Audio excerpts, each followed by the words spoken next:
ఇస్లాం సనాతన ధర్మం అయితే ఎక్కువ పెళ్ళిళ్ళు చేసుకోవటం, పిల్లలు ఎక్కువ కట్టడం జరుగుతుంది. ఫ్యామిలీ ప్లానింగ్ ఎందుకు చేసుకోరు? సోదరుడు ప్రశ్నించారు, ఇస్లాం సనాతన ధర్మం అయితే ఎక్కువ పెళ్ళిళ్ళు ఎందుకు చేసుకున్నారు, పిల్లల్ని ఎక్కువ ఎందుకు అంటున్నారు, ఫ్యామిలీ ప్లానింగ్ ఎందుకు చేసుకోవడం లేదు? అయితే సనాతన ధర్మంలో కండిషన్ 4 పెళ్ళిళ్ళు చేసుకోకూడదని. సోదరులారా, మరి ప్రశ్నని కాస్త మనం పరిశీలించినట్లయితే అంతిమ దైవ గ్రంథం ఖురాన్ సూర నిసా సూర నంబర్ 4 ఆయత నంబర్ 1లో దైవం తెలియజేశాడు, మరి నలుగురి వరకు వివాహం చేసుకునేటటువంటి ఒక అనుమతిని తెలియజేస్తూ ఇదే సూర నిసా సూర నంబర్ 4 ఆయత నంబర్ 1లో అల్లాహ్ సుబ్హానహు వ తఆలా అంటున్నాడు, మీరు భార్యల మధ్య న్యాయం చేయలేమనే భయం మీకు ఉంటే ఒకే వివాహం చేసుకోండి అన్న విషయాన్ని కూడా అల్లాహ్ సుబ్హానహు వ తఆలా తెలియజేశాడు. ఏదైతే బహుభార్యత్వానికి సంబంధించి సోదరుడు ప్రశ్నించారో అది ఇస్లాంలో తప్పనిసరిగా కండిషన్గా ఫర్జాయిన్గా చెప్పబడలేదు. అవసరాలని బట్టి బహుభార్యత్వం వర్తిస్తుంది. అయితే మరి ఈ విషయము ఎవరైతే ఇస్లాం సనాతన ధర్మం అయితే 4 వివాహాలు చేసుకునేటటువంటి అనుమతి ఎందుకు కల్పించింది అని చెప్పేటటువంటి మా హిందూ సమాజం సోదరులతో నేను ప్రశ్నిస్తున్నాను.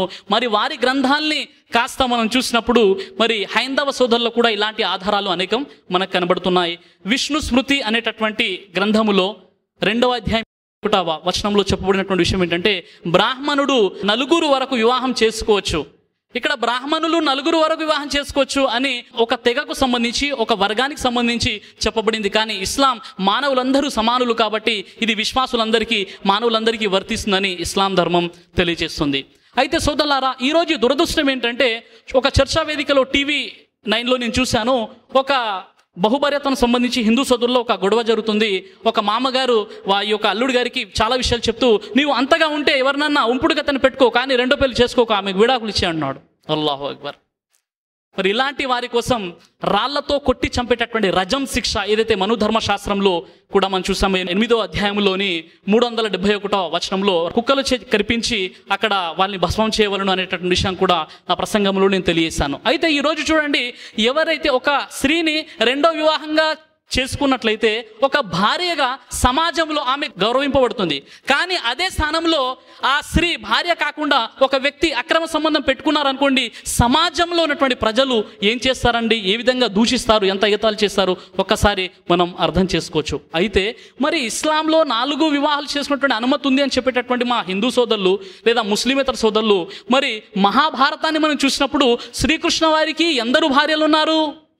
10 మంది ఉన్నారా, లేదా 10,000 మంది ఉన్నారంటే 16,108 మంది భార్యలు ఉన్నారు శ్రీకృష్ణ వారికి. మరి ఈ విషయాన్ని ఎందుకు ఆలోచించడం లేదు? అలాగే సోదరులారా, మనుస్మృతి గ్రంథంలోని 5వ అధ్యాయాన్ని మీరు పరిశీలించినట్లయితే, యజ్ఞము చేసేటప్పుడు మొదటి భార్య అంగీకరించని పక్షంలో 2వ భార్య ద్వారా యజ్ఞము చేయవలెను, కానీ ఒక భార్యకు 2 భర్తలు ఉండకూడదు. అంటే యజ్ఞము చేసే విషయములో ఒక భార్య లేని పక్షంలో లేదా అంగీకరించని పక్షంలో 2వ భార్యచే యజ్ఞము చేయించవలను. అంటే ఇక్కడ విషయం ఏమర్థమవుతుంది అంటే అక్కడ 2 భార్యలు చేసుకోవచ్చు అన్న విషయము కనబడుతుంది. ఇక్కడ ఉన్న హిందూ సోదరులు అనుకుంటున్నారేమో, అమ్మ మేము చాలా అదృష్టవంతులు, అంటే మాకు కూడా అనుమతి ఉంది. కింద ఇక్కడ గ్రౌండ్ ఫ్లోర్లో సోదరిమణుల సెక్షన్ ఉంది, చీపురు కట్టలు, లోటాలు, చెంబులు విసురుతారు, జాగ్రత్త. అయితే సోదరులారా, మరి ఇదే విషయం మీరు మనుధర్మ శాస్త్రం అధ్యాయంలో చూసినట్లయితే, మరి ఒక వ్యక్తి 2వ వివాహం చేసుకున్నప్పుడు భార్య అంగీకరించని పక్షములో ఆ భార్యను తాళ్లతో కట్టి బంధించవలెను. ఎప్పటి వరకు? ఒప్పుకునే వరకు.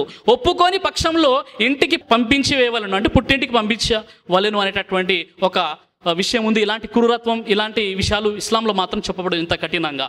ఈ విధంగా బహుభార్యతానికి సంబంధించినటువంటి అనుమతి అనేది హిందూ మత గ్రంథాల్లో మనకు కనబడుతుంది. ఇక సోదరుడు 2వ విషయం అడిగాడు, అదేంటంటే మరి చాలా ఎక్కువ మంది పిల్లలు ఎందుకు అంటారు అనేటటువంటి విషయం చెప్పారు. చాలామంది ముస్లింలు ప్రశ్నిస్తుంటారు, మీరు ఫ్యామిలీ ప్లానింగ్ ఎందుకు చేయించుకోరండి, ఇంతమంది పిల్లలు ఎందుకు అంటారు అంటే ఈ ఖురాన్ దానికి కారణం. ఖురాన్లో సూరే అల్ అనామ్ సూర నంబర్ 6 ఆయత 140లో, మీరు మూఢత్వం వల్ల, అజ్ఞానం వల్ల మీ సంతానాన్ని హత్య చేయకండి, అల్లా మీకు జీవనోపాధిని ఇస్తున్నాడు, వారికి కూడా ఇస్తాడు. అల్లాహ్ అక్బర్. ముస్లింలు అనగా మా విశ్వాసం ఏంటంటే, మాకు జీవనోపాధిని కలిగించేది సకల లోకాల సృష్టికర్త నుండి అల్లాహ్ సుబ్హానహు వ తఆలా. కాబట్టి అల్హమ్దుల్లా మీరు ముస్లిం కుటుంబంలో చూసినట్లయితే చాలా వరకు అక్కడ అల్హమ్దుల్లా 6, 7, 8 మంది వరకు కూడా సంతానానికి అంటారు. ఎందుకంటే పూర్తిగా అల్లాహ్పై భరోసాని పెట్టుకుంటారు. అల్లాహు అక్బర్. అయితే సోదరులారా, మరి ఈరోజు ఫ్యామిలీ ప్లానింగ్ చేయించుకోవాలి, పిల్లల్ని ఎక్కువ కనకూడదు అనేటటువంటి విషయం, భావన ఏదైతే ఉందో దీని వెనక యూదుల చాలా పెద్ద కుట్ర ఉంది. ఎందుకంటే ఈరోజు చూడండి, మన భారతదేశం మరియు చైనా ఇది మ్యాన్ పవర్ ఉన్నటువంటి దేశాలు అనమాట. ఎక్కడైతే మ్యాన్ పవర్ ఉంటుందో అక్కడ దేశం యొక్క అభివృద్ధి అనేది ఉంటుందన్నమాట. అయితే వీరేం చేశారంటే ఎంతోమంది పెట్టుబడులు మన భారతదేశంలో పెట్టారు. ఇతర విదేశస్తులు మరి సాఫ్ట్వేర్ ఫీల్డ్లో అయినప్పటికీ కూడా, అలాగే ఇతర భారీ పరిశ్రమల్లో వారు ఏంటి బడ్జెట్ ఇన్వెస్ట్మెంట్ చేసి ఇక్కడ ఎందుకు చేస్తున్నారంటే ఇక్కడ ఏముంది అంటే ఇక్కడ మ్యాన్ పవర్ ఉంది. మరి మీరు పాశ్చాత్య దేశాలు, యూరోప్ కంట్రీస్లో చూసినట్లయితే ఆస్ట్రేలియాలో ఎవరైతే అధిక సంతానాన్ని కలిగి ఉంటారో వారికి గవర్నమెంట్ ట్యాక్స్ అనేది విధించడం జరగదు. కొంతమంది అక్కడ టీషర్ట్స్లో కొంతమంది చిన్నారులు పిల్లలు టీషర్ట్లో ఒక ప్రింట్ అనేది మనకు కనబడుతుంది. అదేంటంటే I am my father tax saviour అనేటటువంటి ఈ నినాదం అక్కడ కనబడుతుంది. అంటే నేను నా తండ్రికి ట్యాక్స్ని సేవ్ చేసేటటువంటి వ్యక్తినని. ఈ విధంగా ఎక్కువ మంది సంతానానికంటే ఎక్కువ అవకాశాలు, ఎక్కువ ఆపర్చునిటీస్, డబ్బులు కూడా అక్కడ ఇవ్వడం జరుగుతుంది. ఇంకా యూరప్ దేశాలలో ప్రోత్సహించడం జరుగుతుంది, మీరు పిల్లల్ని కనండి అని. ఎందుకు? ఆ దేశ జనాభా తక్కువ కాబట్టి. అయితే ఈ ఆలోచన ఎందుకు వచ్చిందంటే మనకు ఈ భూమండలం సరిపోదేమని. సోదరులారా, మనం ఏ భూమండలంపై అయితే జీవితం గడుపుతున్నామో ఇది 100లో కేవలం 30% మాత్రమే మనం ఉపయోగిస్తున్నాం. ఉదాహరణకి మీరు విజయవాడ నుండి హైదరాబాద్ బయలుదేరండి, మీరు ఏదైతే టౌన్స్ ఉంటాయో అక్కడ ఇల్లులు కనబడతాయి. వేరే ప్రదేశాల్లో మీకు ఏం కనబడుతుంది? చెట్లు, పొలాలు, మొత్తం ఖాళీ స్థలం కనబడుతుందా లేదా? ఇది కేవలం మన ఈ విజయవాడ నుండి హైదరాబాద్ పరిస్థితి కాదు, మొత్తం ఏపీలో మీరు ఎక్కడైనా తిరగండి, ఇండియాలో తిరగండి, ఎక్కడైనా ఇదే పరిస్థితి. అయితే ఇది యూదులు, ఇతర దేశస్తులు కల్పించినటువంటి ఒక కుట్ర తప్ప మరేమీ కాదు.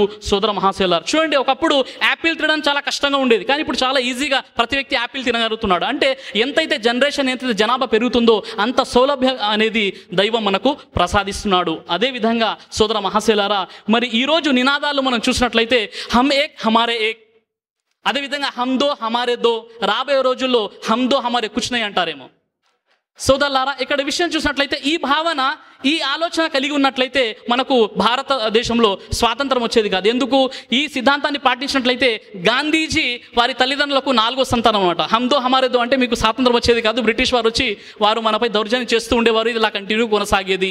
అలాగే మనం చూసినట్లయితే ప్రపంచంలోనే ప్రఖ్యాతిగాంచినటువంటి ఒక గొప్ప Islamic scholar doctor Zakir Naik తమ తల్లిదండ్రులకు 6వ సంతానం. అలాగే సోదరులారా, మరి ఇక్కడ కూర్చున్నటువంటి బ్రదర్ షఫీ గారు మరి ఒక ముస్లిం తెలుగు బైబిల్ స్కాలర్గా గుర్తింపు పొందినటువంటి బ్రదర్ షఫీ గారు డాక్టర్ ఖాజా గారికి 6వ సంతానం. అల్లాహు అక్బర్. లేదంటే క్రైస్తవులు ఈరోజు ఈ సత్యాన్ని గ్రహించేవారే కాదు. అలాగే రాజ్యాంగాన్ని రచించినటువంటి డాక్టర్ బిఆర్ అంబేద్కర్ 14వ సంతానం వారి తల్లిదండ్రులకి. హమ్దో హమారేదో అంటే మీకు రాజ్యాంగం వచ్చేదే కాదు. అలాగే చూసినట్లయితే మరి ఇక్కడ అలెగ్జాండర్ గ్రహాం బెల్ ఎవరైతే ఫోన్ని కనిపెట్టాడో ఆయన తన వారికి 3వ సంతానం. ఈ విధంగా ఎంతమంది అయితే మహనీయులు, మహానుభావులు ఉన్నారో ఎక్కువగా మరి వారు 5వ స్థానంలో, 6వ స్థానంలో మనకు కనబడుతున్నారు. మీరు ఎక్కువగా చూసినట్లయితే సంచలనాత్మకంగా ఎవరైతే ప్రఖ్యాతిగాంచినటువంటి వక్తలైనా, సైంటిస్టులైనా, శాస్త్రవేత్తలైనా, అదేవిధంగా వారు బలిష్ఠులైన వీరందరూ కూడా ఎక్కువగా ఏంటంటే వారి తల్లిదండ్రులకు 6వ మరి 7వ సంతానంగా మనకు కనబడతారు. కాబట్టి సోదరులారా, ఇది ఒక అపోహ తప్ప మరేమీ కాదు. కాబట్టి ఈ విషయాన్ని మీరు గుర్తిస్తారని నేను ఆశిస్తున్నాను.